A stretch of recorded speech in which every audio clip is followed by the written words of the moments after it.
Chapter 10. Breaking a Siege. Daenerys woke up with a gasp from another one of her dreams. It has been a recurring theme ever since she made the sacrifice to regain her ability to have children again. Most of the time she dreamed about her nephew and the waves he was making in the north. Sometimes she would see strange creatures of ice shrouded in darkness cutting a bloody swath through every living creature they came across on their march. She wanted nothing more than to climb over Drogon and fly to Westeros to be by his side, but the people here held her back. She promised the people of Meereen freedom, and she would see to it that her subjects would not be dragged back into slavery. The same was true for Astapor and Yurkai. This determination to right the wrongs that she had done had led her to march the Dothraki all the way to Meereen in 7 days. They were already camped on the outskirts of a small forest not too far away from the city. She had sent some scouts ahead to observe what was going on outside the city. She knew there was an army camped outside, but she wanted the numbers and she wanted to know whether an attack had already happened.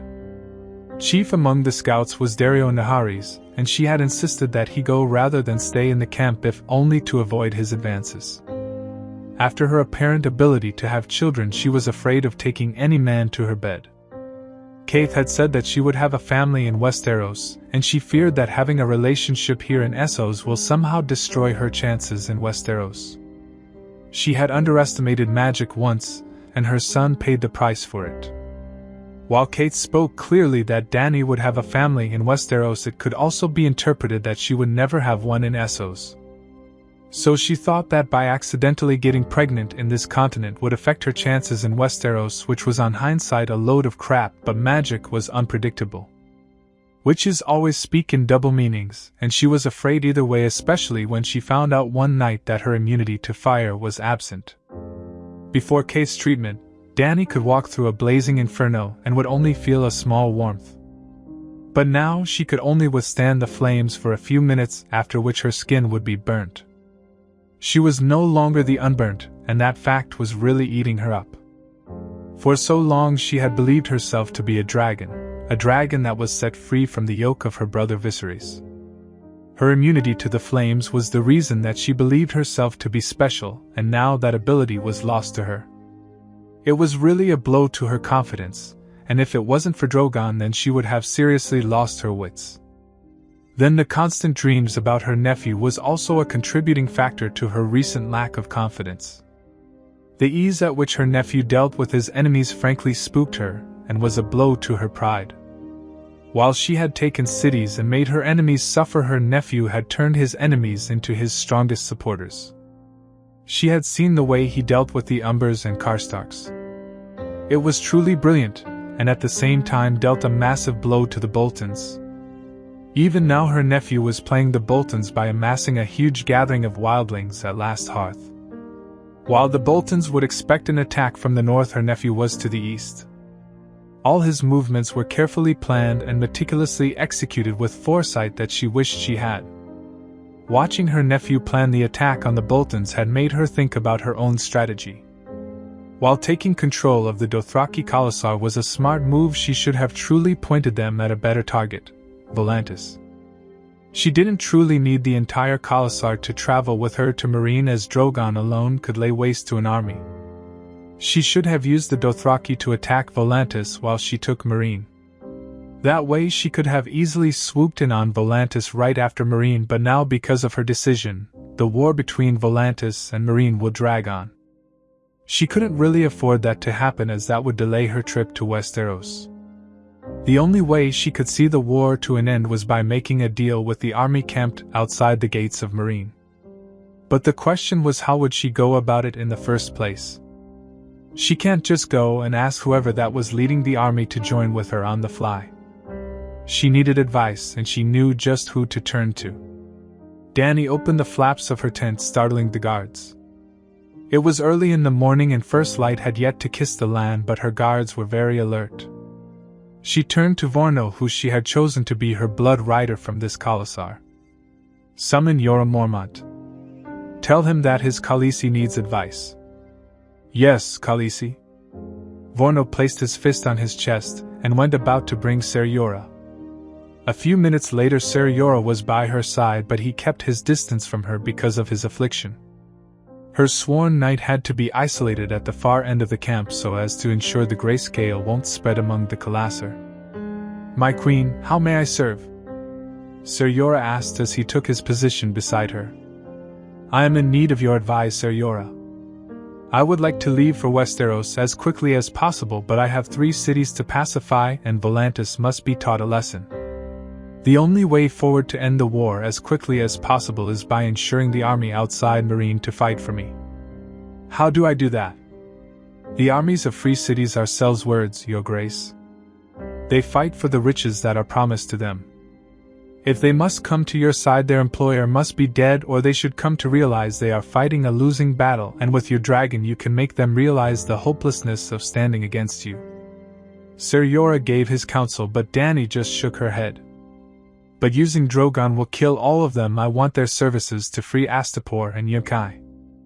Dead men will not be useful for me. Not if you use Drogon in a specific way." "What do you mean?" asked Daenerys, glancing at the knight curiously.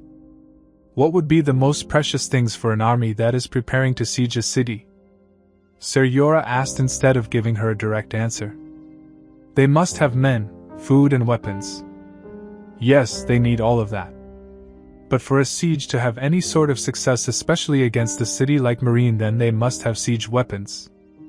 Without that their efforts are wasted. Take away their ability to harm the city itself and the Sel's word captains will come to you." Dany thought about the knight's advice and found it to her liking. "Thank you, Ser Yora," said Daenerys with a smile.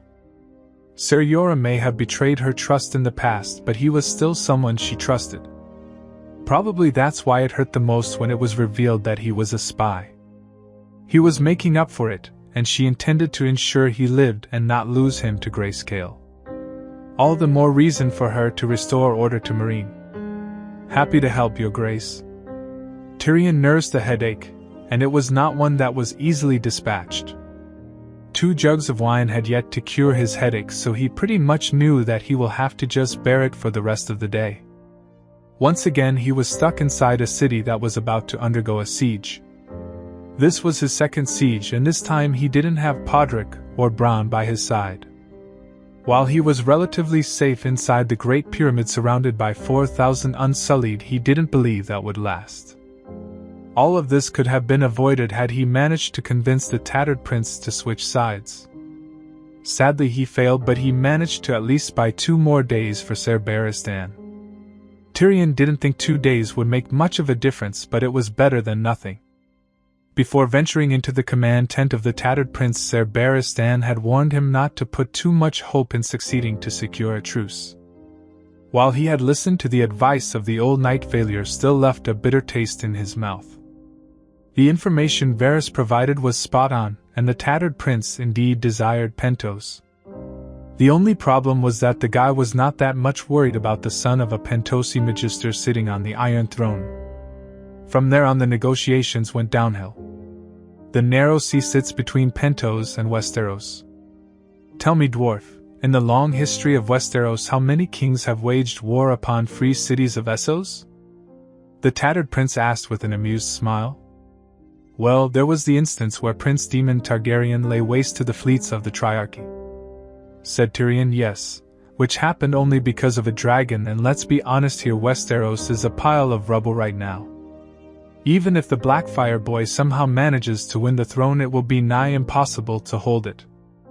The boy will be looking over his shoulder for the remainder of his supposed reign, and Pentos will be the last adventure he would want. If anything, I can probably make a better deal with this Blackfyre boy. So my answers will be a resounding no, dwarf. I will attack this city in 2 days. If you surrender, then you will be given safe passage to your homeland. If the city gates remain closed to me, then I will forcibly breach the city gates and take your head. That is my offer." After that, Tyrion had secluded himself inside the pyramid as per Ser Barristan's orders. A side effect of having experienced battle commanders is that he didn't have to do much of anything. That's why he was drinking as much wine as he could possibly can while keeping an eye out from the Great Pyramid towards the walls of the city. "How many cups have you had, my friend?" Varys asked as he stood next to Tyrion. "I never kept count." "You should put a hold on to the cup. You will need your wits soon enough." "Why?" "We are not going anywhere. We are trapped inside this giant pyramid and wait for the enemy to come and kill us." "You have such low confidence on Ser Barristan. You have survived greater odds in Westeros. I seem to have caught a strong bout of bad luck ever since our queen has left the city," said Tyrion, not at all pleased with the series of disasters that followed to this day on his watch. "Don't blame yourself, my friend. Sometimes you win some and lose some. There is still a chance that Ser Barristan would break the host of Windblown," said Varys, trying to lift the spirit. "I wouldn't be."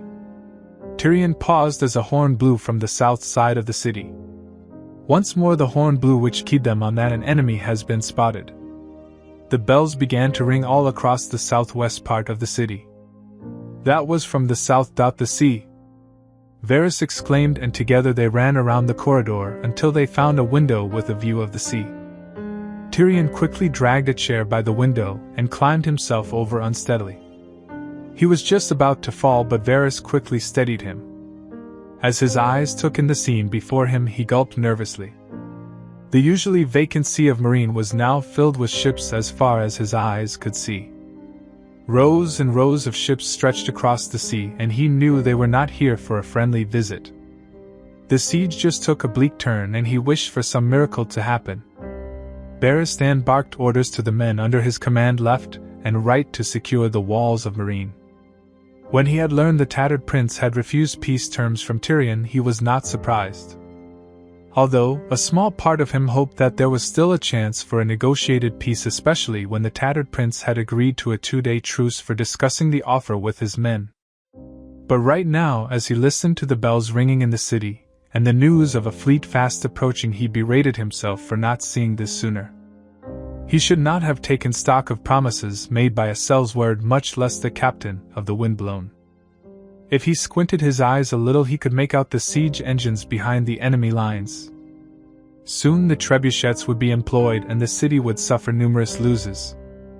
The walls of Marine may be sturdy, and the many pyramids within the city may withstand such an assault, but they are owned by wealthy masters. The common people lived in wooden cabins, alleys and huts. This attack will only bring death and destruction upon the former slaves, which in turn would only embolden the former slave masters. The uneasy peace that himself, the Unsullied, and the Red Priests had managed to bring the city would be shattered. There was only one option before him right now. He will have to take the 3,000 men under his command to attack the Windblown.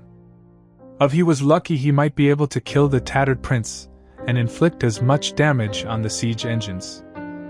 Looking back at the brave men he was about to lead into the enemy's lair, he wished he had more time to train the men. He took notice when he was joined by Grey Worm atop the city wall and observing the enemy. "You are going to ride out Ser Barristan?" asked Grey Worm, picking each word carefully, and Barristan noted that the commander of the Unsullied had a marked improvement in the common tongue. Probably thanks to Lady Missandei, he thought. "Yes. Many will undoubtedly die, but we have to attack before the enemy has a chance to coordinate with the enemy fleet." A look of understanding passed between Grey Worm and Barristan. Barristan could see that a hint of respect in the eyes of Grey Worm, and they shook hands. "We will guard the city for the Queen, Ser Barristan." Grey Worm promised with a tight nod, and Barristan was sure that the promise would be kept despite whatever that the future had in store for them. That put his mind at ease, knowing that the Queen would still have loyal warriors when she returned. A screech penetrated the tense air of the city, making Barristan and Grey Worm look at each other confused. Another screech was heard, and they both looked to the Great Pyramid, fearing that Viserion was about to break out just as his brother did weeks ago. The last thing they needed was a wild dragon unleashed inside the city. Another screech was heard, this time louder, but Barristan could not see the dragon. All of a sudden he felt the sun dim a little bit all around them, and the screech was louder than ever. Everyone looked straight up, and they could see high up in the clouds a dragon flew straight for the city. It was massive, but the sun's glare made them avert their eyes from the dragon. Everyone, including Barristan, became alarmed as the dragon swooped in too close to the walls of the city. In a flap of wings, the dragon easily pushed up and flew right over the wall straight for the enemy encamped outside the city. Every soldier on the wall pointed at the dragon with excitement, and soon the men were chanting quite loudly, "Dragon Queen! Dragon Queen! Dragon Queen!" Barristan quickly took a spyglass from one of the aides and took a peek. Sure enough, he could see the silver-haired rider. The black scales of the beast were irrefutable proof that the dragon was Drogon. His mind was elated to know that the queen had returned unharmed, and then he witnessed history in making. The dragon banked to the right and breathed fire upon the windblown. There was fire everywhere, and he thanked the Seven for keeping him alive to bear witness to a Targaryen ride a dragon off to war. He followed the movement of the queen as her dragon breathed fire upon the cell's words. He noted that the queen was concentrating on the siege engines rather than the people itself. Even then there were quite a lot of them that was consumed by fire. He paid them no mind as they were enemies and followed his gaze on the queen. Soon she flew away in the direction of the sea. A little while later he could see smoke rising out from the direction of the sea. Fire and blood were the words of House Targaryen, and it was fire and blood that he was seeing. He had no shame in joining the jubilant shouts of his men as he watched everything happen. Once again he felt the thrill and excitement that he felt when he slew Meleys the monstrous in single combat.